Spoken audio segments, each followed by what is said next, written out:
मैं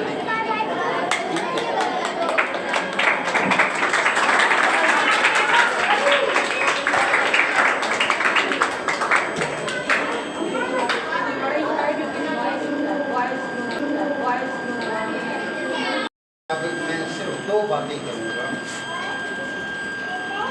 एक तो ये बात है कि पाकिस्तान जब बना, ये आपको पता चल गया 14 अगस्त 1947 में पाकिस्तान बना।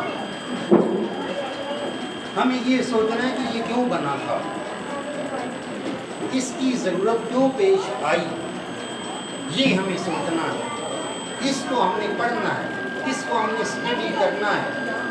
अब आपके ज़हन में ये सवाल आता है कि ये हमारा काम नहीं है, ये आपका ही काम। जो आपसे बड़े हैं, जो ऊपर बैठे हुए हैं, उन्होंने अपना काम नहीं किया। ये काम अभी से जब आपके अंदर आगाही आएगी, अवेयरनेस आएगी, तो बड़े होकर आप ये इंशाल्लाह करेंगे। और ये हर स्कूल का ये किरदार होना चाहिए। ये सोचना पड़ेगा कि पाकिस्तान क्यों बनाया गया था, इसकी ज़रूरत क्यों पेश आई, इसके क्या असबाब थे। जब ये पता चलेगा तो फिर ये देखना होगा कि इस पाकिस्तान बनाने की जिद्दोजहद में इन लोगों ने हिस्सा लिया और उन्होंने कितनी कुर्बानियाँ दी, ये हमें बावर करना होगा। इसको हमने स्टडी करना होगा, ये सोचना होगा पाकिस्तान बना क्यों, मुसलमान कौम को क्या क्या परेशानियाँ दी, क्या मसाइल थे जिनकी वजह से ये डिमांड करनी पड़ी कि हमें अलग वतन चाहिए। और फिर दूसरी ये बात है कि ये जब बनाया गया तो उसके पीछे देखें वो लीडर और वो अवाम, उन्होंने कितनी कुर्बानियाँ दी थी।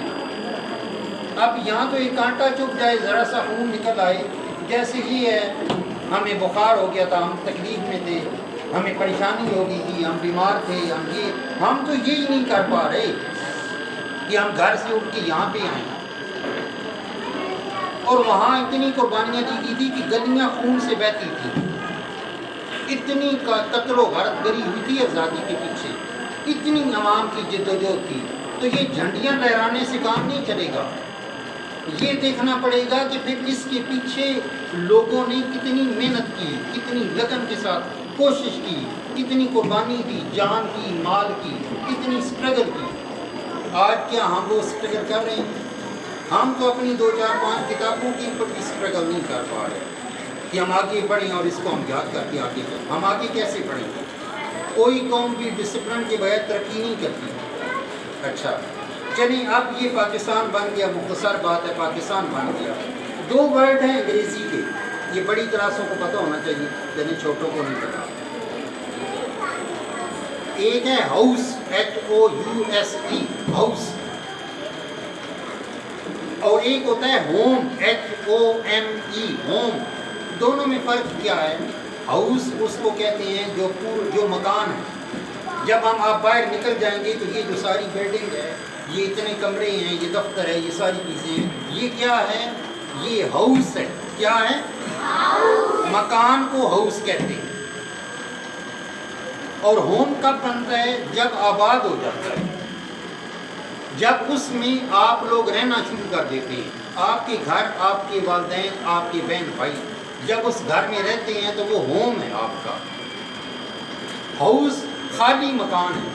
तो ये पाकिस्तान भी ऐसे ही बना है, ये हाउस बना है, होम नहीं बना। ये पाकिस्तान आज़ाद तो हो गया मगर एक हाउस की हैसियत से आज़ाद हुआ। आप आज़ाद नहीं हुए, हम आज़ाद नहीं हुए। दूसरी हमें ये फिर सोचना भी है और इसके ऊपर अमल भी करना है कि कौम हमारी कभी भी गुलाम है। मुल्क का ढांचा तो बन गया, आज़ाद हो गया। कायदे आज़म अगर 2-4 साल जिंदा रहते तो ये सारे मामले हो जाते। कौम अभी फिर भी गुलाम है, गुलामी की चक्की में पिस रही है। आज़ाद कब होंगे? जब आपको खुशहाली मिलेगी, आपको सहूलियात मिलेंगी, पानी की सहूलत, तालीम की सहूलत, इलाज की सहूलत, रहने की सहूलत, हर तरह की जब आपको सहूलियात हुकूमत मुयस्सर करेगी, समझ लेना कि अब ये कौम आज़ाद होगी। हमें इस कौम को आज़ाद करवाना है। अब पाकिस्तान बन गया, ढांचा तैयार हो गया, मकान बन गया, इसको आबाद करना है। اپنی محنت کے ساتھ کرنا ہے، کوشش کے ساتھ کرنا ہے۔ یہی لوگ جب محنت کریں گے، کوشش کریں گے، لگن پیدا کریں گے، ہمت پیدا کریں گے، سارے اسکولوں کے بچے یہ بڑے جب ہوں گے تو حالات بدل دیں گے، ورنہ حالات نہیں بدلیں گے۔ علامہ اقبال آپ لوگوں سے مایوس نہیں ہے۔ علامہ اقبال نے آپ لوگوں کو شاہین کہا، شاہین، عقاب، پرندوں کا جو سردار ہے، کوسچن میں پتہ نہیں انہوں نے رکھا ہے کہ نہیں رکھا، جو پرندوں کا سردار ہے، پرندوں کا، وہ عقاب ہے، شاہین، عقاب، اس کی سب سے اونچی پرواز ہے۔ بے شمار اشعار ہیں آپ کو سمجھانے کے لیے، لیکن ٹائم نہیں۔ وہ عقاب پرندہ جو ہے نا، بادشاہ ہے پرندوں کا، بلند ترین آواز اس کی پرواز ہے، اوپر اٹھتا ہے۔ علامہ اقبال نے آپ لوگوں کو عقاب کا، شاہین کا خطاب دیا ہے کہ میرے نوجوان جو ہیں شاہین ہیں، اور وہ کہتا ہے کہ میں اپنی اس کشت ویراں سے میں نا امید نہیں ہوں۔ وہ کہتے ہیں کہ رزلٹ آئے گا اگر یہ مٹی تھوڑی سی نم ہوگی۔ مٹی نم کرنے کے لیے محنت کرنی پڑتی ہے۔ لوہا دیکھیں نا، اس وقت سب سے بڑی مضبوط دھات ہے، لیکن جب اس کو گرم کیا جاتا ہے تو آپ اس کو سانچے میں ڈالنے کی جتنا مرضی ہے اس کو مولڈ کرنے، وہ مولڈ ہو جاتا ہے، بغیر گرم کے نہیں ہوتا۔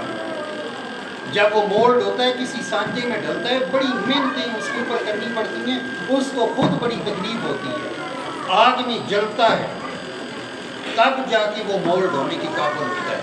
کندن، سونا بھی کندن جو بنتا ہے نا، اس کو بھی پتہ نہیں کتنی بھٹوں میں سے گزارا جاتا ہے تب وہ بنتا ہے، ایسے نہیں بن جاتا۔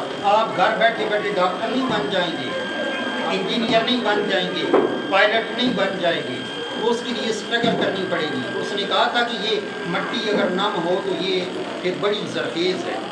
جب اب آخری بات یہ ہے کہ جب اس نے آپ کو شاہین کا لقب دیا، عقاب کا لقب دیا، کامیابی تو آپ کو ملے گی، کامیاب آپ ہوں گے، مگر اس کی صرف ایک ہی شرط ہے۔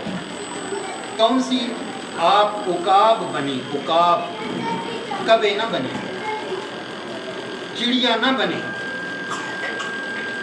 عقاب بنے، وہ جو بڑا پرندہ ہے، اس کی سوچ رکھیں، اس کی طرح محنت کریں۔ اب آپ گدھ بنیں گے، چڑیا بنیں گے، کوا بنیں گے تو یہ منزلیں طے نہیں ہوں گی۔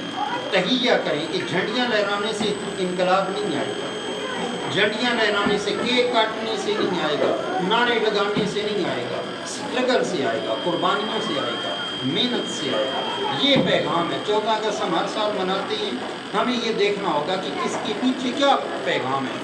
نہ ہمیں پتہ ہے کہ پاکستان کیوں بنا، اس کے پیچھے کیا اسباب تھے، اس کے پیچھے کتنی محنتیں تھیں، کتنی قربانیاں تھیں۔ اب ہم نے اس کو بچانا ہے، اب بچانے کا ٹائم آ گیا ہے، اس کو بچانا ہے اور اس کو پاکستان کو اسلامستان بنانا ہے۔ یہ ہماری محنت اور جد و جہد کے ساتھ ہوگا، یہ گھر بیٹھنے سے نہیں ہوگا۔ تہیہ کرتے ہیں کہ محنت کریں گے، تہیہ کرتے ہیں کہ محنت کریں گے۔ اللہ